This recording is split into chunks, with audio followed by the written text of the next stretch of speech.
How to buy Magma tokens. This token came under the symbol of gMON.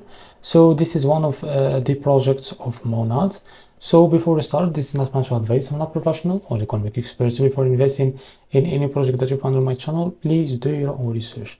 Now, before going on with this token, make sure to check the account and keep following the updates about this token. So if you click on the official website, you will be able to relax to this page. Now, what you need to do, click on Connect Wallet. Select your wallet from here. As you can see, I will select the Phantom wallet for that.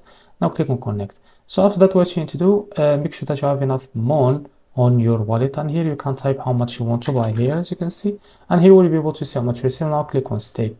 So you need, as you can see, because I don't have any balance, I can't do that. So after you click on stake, and if you want to unstake this now, click here, and as you can see, enter here how much you have of that token here, and you will be able to see how much you receive of MON token, and click on unstake. So this is how to buy gMON token. If you found this very helpful, please like and subscribe. See you next video.